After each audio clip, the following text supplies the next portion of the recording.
Good morning.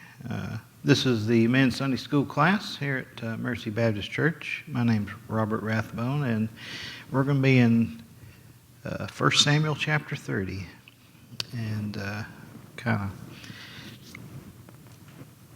of hitting, the highlights, bouncing selected verses throughout the chapter. And this chapter records an amazing series of events. And this is when the Amalekites attacked Ziklag, and Ziklag is the town where David has been staying.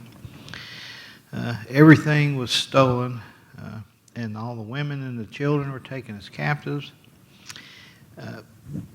But David encouraged himself in the Lord and sought his guidance, even though this was a devastating loss. He sought after the Lord, sought his guidance, encouraged himself in the Lord, and then the Lord enabled him to pursue the Amalekites and recover everything and everyone that had been taken. So it's like, even though David seemed to have suffered a total loss, the Lord enabled him to recover everything, and David and his men, the end result or bottom line was that they had not lost anything. So before we get started, let's go to the Lord in prayer. Dear Heavenly Father, I want to thank you again for your love, your mercy, your grace, Father. I pray that you would teach us out of this lesson, Father, and touch our hearts and show us, Lord, that remind us how much we can trust you, Father, that you have everything under control, Father, and no matter what the circumstances, Lord, we can trust you to see us through. So all these things we ask in the precious name of Jesus Christ. Amen. All right, so we're in chapter 30, but our book, the background passage covers from 27 through 30, and to get the context, let me briefly summarize chapters 27, 28, and 29. In chapter 27, despite Saul's assurances that he was not going to seek to kill David any longer, David doesn't believe him, and he decides that his best bet is to go hide amongst the Philistines. And so David goes to the Philistines. He befriends Achish, the king of Gath, and this king gives David the city of Ziklag for him and his men to live. And from there, from Ziklag, David uses that as a base of operations, I guess you could call it. But he launches attacks against enemies of Israel, and he leaves no survivors because he doesn't want anybody telling him that, oh, David's the one that attacked us. And so when he goes back home, King Achish would ask him, well, where have you been today, David? And David would tell him, oh, I've been attacking different parts of Israel. And so without any survivors to contradict David's story, Achish believes that David has turned his back on Israel and that he is going to be loyal to King Achish. So chapter 28, the Philistines are gathering to fight against Israel once again. And Achish wants David to accompany him into battle and to be his lifelong bodyguard. But meanwhile, Saul, on the other side, is afraid of the Philistines, and now since Samuel's dead, he has nobody that can consult the Lord for him and inquire of the Lord for him to get guidance of what he needed to do.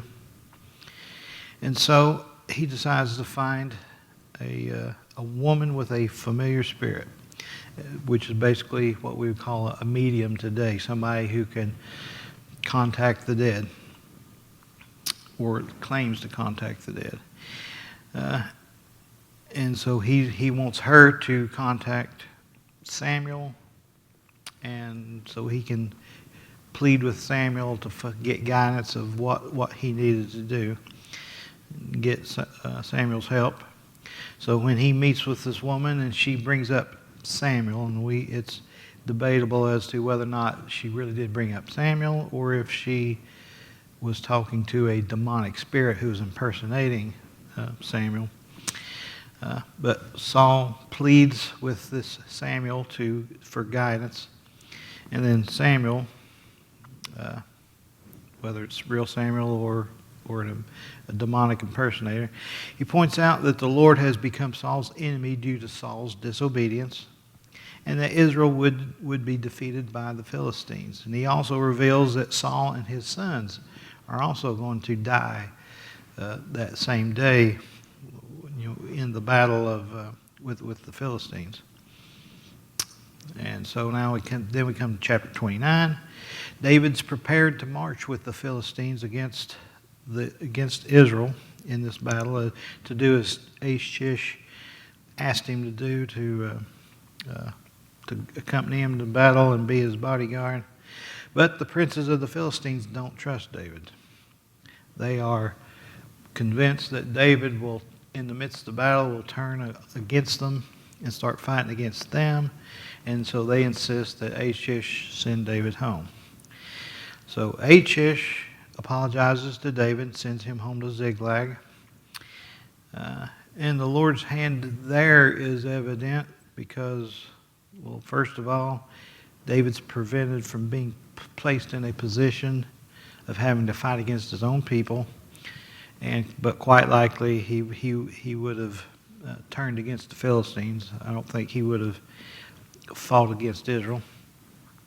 And then the second reason or evidence of the Lord's hand here is he's able to return home to Ziklag and see in time to be able to pursue the Amalekites and regain everything that had been taken.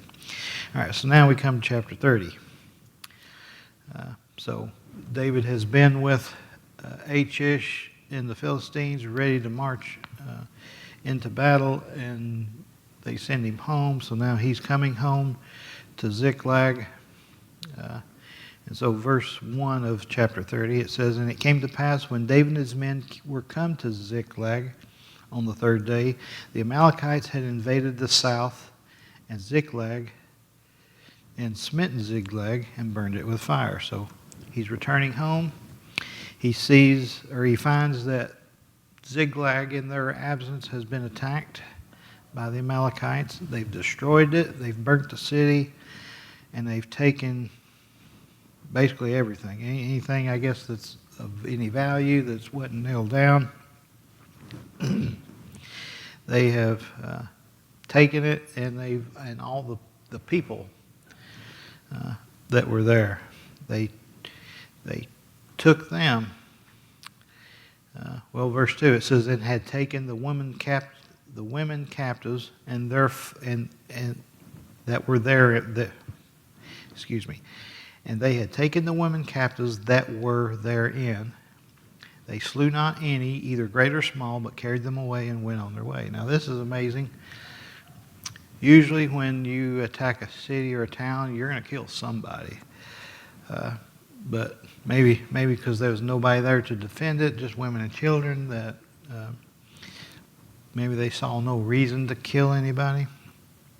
Maybe they planned on taking the children to be slaves, the women to be slaves, and potential mates.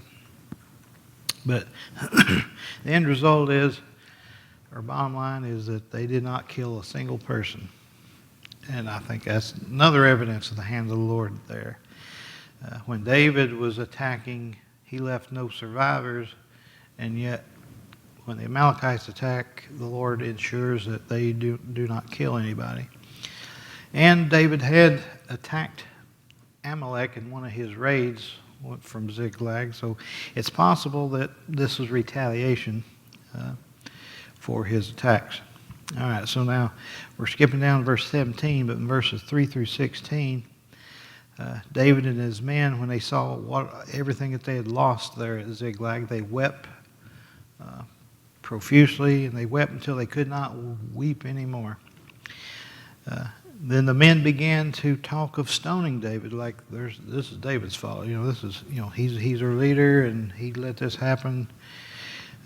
So they, but it was due to the grief of them losing their wives and children. But it says, verse 6 there, that David encouraged himself in the Lord his God, rather than having this pity party or thinking, Lord, why did you let this happen? He had started encouraging himself in the Lord. And so he begins to inquire the Lord, what should I do? And the Lord guides him to pursue the Amalekites, and the Lord tells him, he says, you will without fail recover all. So he and his 600 men take off in pursuit of the Amalekites. Remember, this is, and take note, this is 600 men. So they're following after the Amalekites. But when they were crossing the Brook Bezor, 200 of his men were too exhausted to continue the pursuit, and so they stayed behind. So David, with his remaining 400 men, they continued until they encountered an Egyptian who is a servant to an Amalekite, one of the Amalekites that they were chasing. And this Amalekite had left the Egyptian behind because he was sick. I guess he was slowing them down. This man hadn't eaten in 3 days, so they fed him. And then once they fed him, he was willing to guide them to where the Amalekites were camped. So now when David and his men found the Amalekites, they saw them feasting and drinking and dancing in celebration of all the spoils that they had been taken on their recent raids. So we come to verse 17. It says, and David smote them from twilight even until the evening of the next day, and were escaped, not a man of them, save 400 young men, which rode upon camels and fled. All right, so it says that David smote them from twilight even until the evening of the next day. Now, at first blush, you might think, well, at sundown, at twilight, that's when he attacked, and they fought him for over the next 24 hours. But the word twilight can refer to either to sunset, or it can also refer to sunrise. And David and his men had already, or were likely already tired from the pursuit of trying to catch up to these Amalekites. And so it was more likely that David waited until the next morning and fought them from sunrise to sunset, rather than over a 24-hour period from the sunrise or sunset of that day to the sunset of the next day.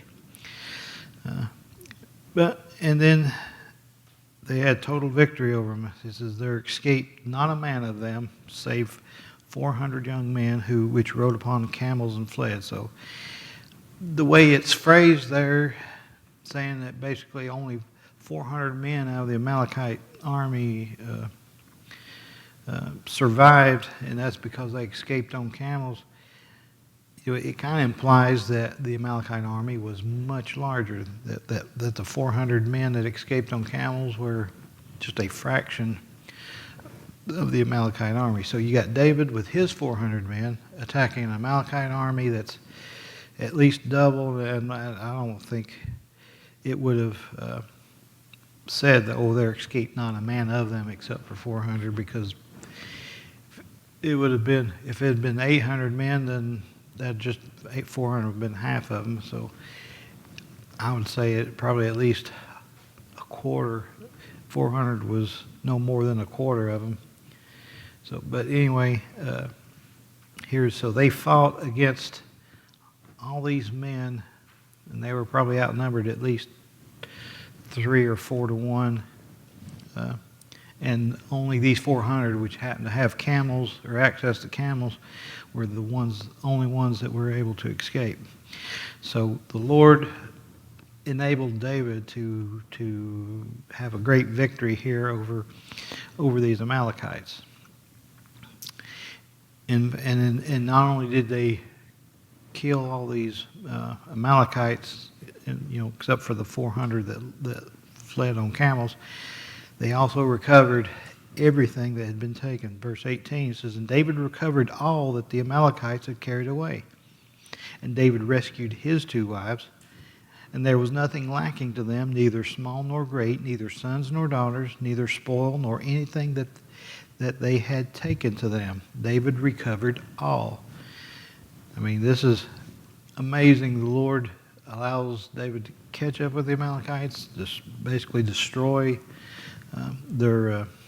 this small army or this band of Amalekites, and recover everything and every person that had been taken. And so, basically they had a net loss of 0 because everything that the Amalekites had taken, were able to recover. Every man had his own personal property returned to him. And then verse 20 it says, "And David took all the flocks and the herds which they drave before those other cattle, and said, This is David's spoil." So amongst all this recovered livestock that had belonged to David, well, it says, "And David took all the flocks and the herds," and it says, "which they drave before all those other cattle." The other cattle, the other cattle I think is the cattle that belonged to David and his men.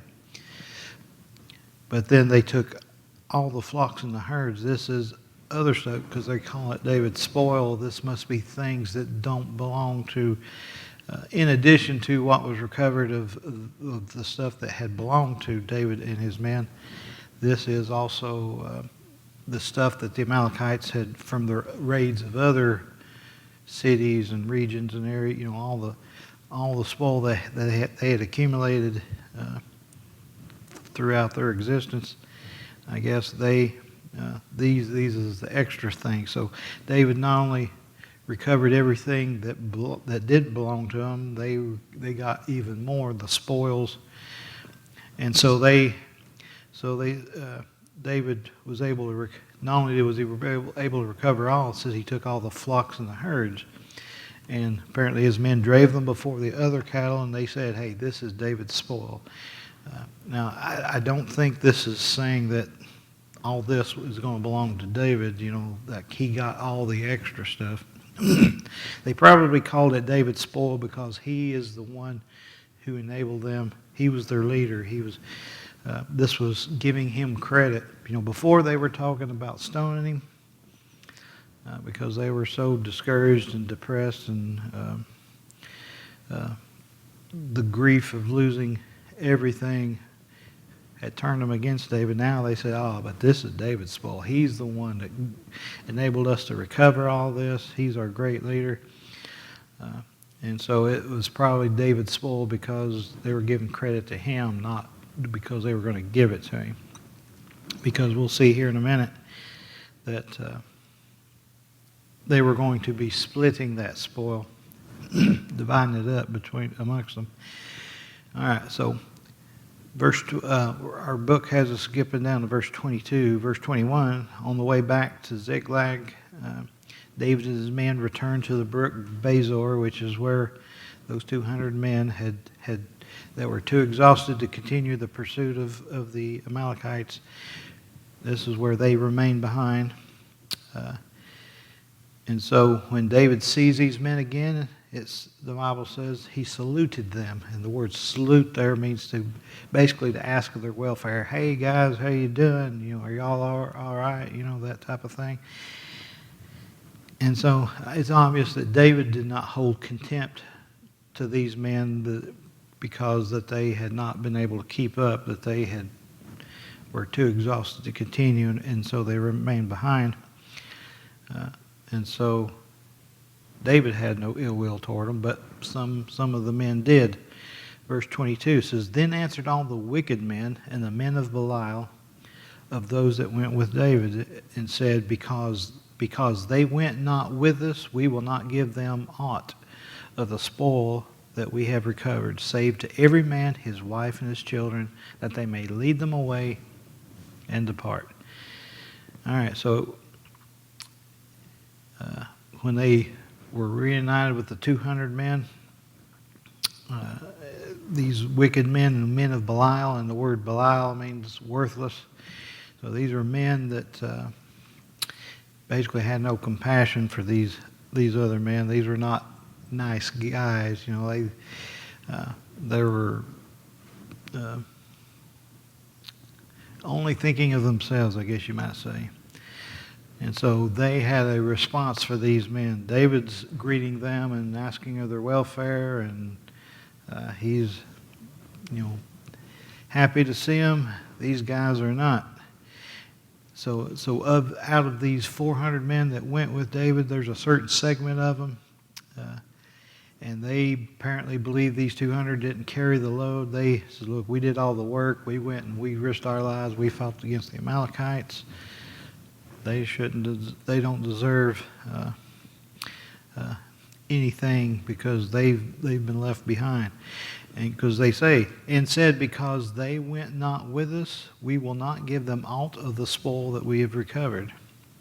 So now you could argue that, okay, they didn't go and fight, so this extra spoil, beyond what was, the personal property of all these men, okay, we won't give them a cut of that spoil. But it seems the way it's phrased here that they were not going to give them any of the spoil. They weren't even going to, they didn't even want these 200 men to get the stuff that had belonged to them before the Amalekites had stolen it. So they seem to be having the idea that these guys don't deserve anything. They laid down on us and they stayed behind. We did all the work. In fact, the only thing they felt like they were entitled to, it says, save to every man his wife and his children, that they may lead them away and depart. So they apparently believe that, all right, none of the spoil is yours, but your wife and your children, yeah, you can take them.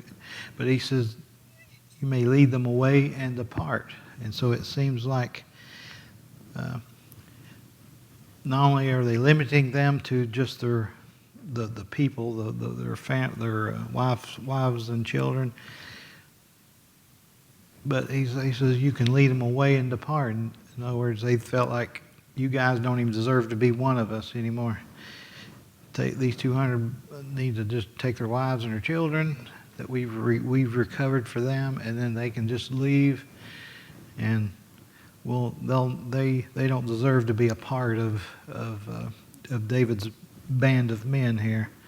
And so they're being really hardcore. They're being no compassion whatsoever. Whereas David had saluted them, greeted them, asked them of their welfare, these men were like, no way. They don't deserve anything. Just let them have their wives and children. Let them leave. We're better off without them. Type of an attitude. So we come to verse 24, and now in verse 23, David declares to them that the stuff that was recovered was given to them by the Lord. And so therefore, if the Lord gave it to them, then what right did they have to withhold anything from those that they thought were undeserving? So David had a good attitude about it. He said, look, if it wasn't for the Lord giving it to us, we wouldn't even have this. So it's not up to you to decide that who gets what. And then verse 24, he says, for who will hearken unto you in this matter? But as his part is that goeth down to battle, so shall his part be that tarrieth by the stuff. They shall part alike. All right, so it says, who will hearken to you in this matter, or who's going to listen to you? Apparently it's a small segment of the 400 men that were complaining and saying, these 200, they didn't go with us. They don't deserve to get any of the spoil. But David says, who's going to listen to you? So apparently these men were in the minority, and the rest of the 400 men apparently didn't share the same opinion and would not listen to them, their arguments of why they thought that the 200 shouldn't get any of the spoil. So he says, who's going to listen to you? And then he makes a declaration here. He says, but as his part is that goeth down to the battle, so shall his part be that tarrieth by the stuff. They shall all part alike. And you could substitute the word share there for the word part there. As his share is that goes down to the battle. So he says it doesn't matter if you're one of the ones that goes into battle, or it doesn't matter if you are one of the ones that remain behind and tarrieth by the stuff. In other words, stays at the camp.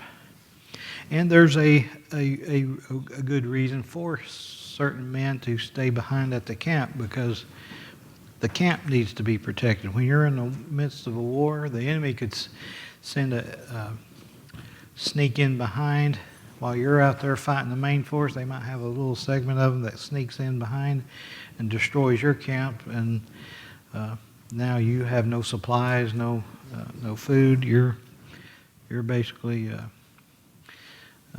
they've cut off your supply lines, you might say, in effect. And so there's a responsibility there. And you could argue that if when David and his men had went to Ziklag, if they'd left a segment of them behind to protect Ziklag, then maybe the Amalekites would not have been able to pillage and burn Ziklag. So David's saying, look, if you're one of the ones that goes to the battle, or if you're one of the ones that stays behind to tarrieth by the stuff or watch the camp, he says you're all going to take, he says they shall all part alike, they shall all share alike. You all get equal portions in the spoils that are taken. So verse 25 says, and so it was from that day forward that he made it a statute and an ordinance for Israel unto this day. All right, so he said from that day forward. In other words, beginning with David's statement right there, going forward, he says, even unto this day. And so the day that was written, this was still in effect. But David had made it a statute, and the word statute there, it means a prescribed task. The Hebrew word means this. And so this may refer to that David just makes the statement. He says, all right, this is the rule. This is what if any men serving under me, this is the way we're going to do things. And so it's a prescribed task of saying this is the way, I guess kind of like creating a new custom or a new tradition or a new way of doing things that everybody's going to share in the, if you're part of the military or under my command, part of the force, you're going to take an equal part in the spoils. So that was apparently before David was a king, he made the rule that said, any man under my command, this is the way it's going to be. Now the word ordinance, it actually refers to a legal decision. And so this kind of implies that maybe when David had become king, he took that rule that was just a rule that maybe he personally enforced, but then he promoted it to being an actual written law that this is the way you do things, that everybody in the military is legally required to get an equal share or legally entitled to an equal share in the spoils of war. And so apparently Israel, no king revoked that after David, and it was respected apparently, because he says it was a statute and an ordinance for Israel unto this day. All right, so that's all our verses. Now verses 26 through 31 to finish out the chapter. Greed may have been one of the motivations that caused these wicked men of Belial to not want to share the spoils with the 200 that remained behind, because instead of splitting the spoil or dividing it up 600 ways, they were going to be, if they got their way, it would have been divided up 400 ways, and so they would have gotten a larger share. But David demonstrates his lack of greed. He's not in it he's not collecting these spoils to amass a fortune for himself.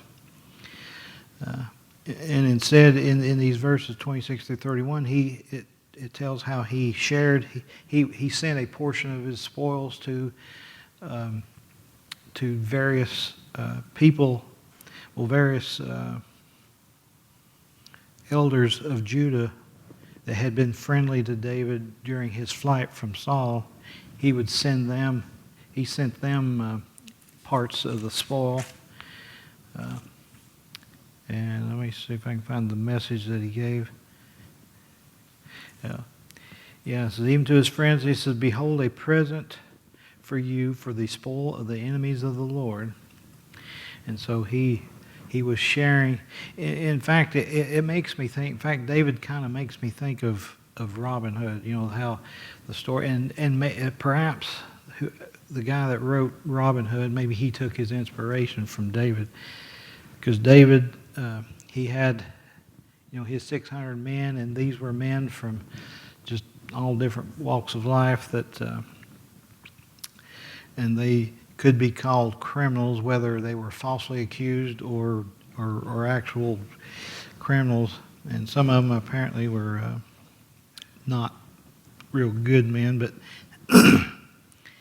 these were a collection of malcontents, and that's what Robin Hood, the story of Robin Hood, what he had. And Robin Hood is famous for stealing from the rich, giving to the poor. Excuse me. And this seems to be what David does here. Pardon me. Because he gave some of his spoils to those that had been friendly toward him, those that had been that had helped him out during his flight from Saul. So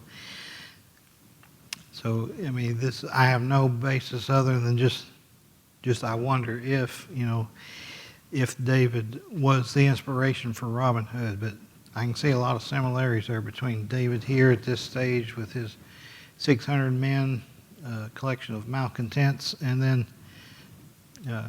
how he gives. He doesn't try to accumulate money for himself. He passes it on to others. He shares. All right, so that's got us covered this. That's the end of this lesson. Next lesson, we will see Saul's downfall. And why he died. He ends up dying.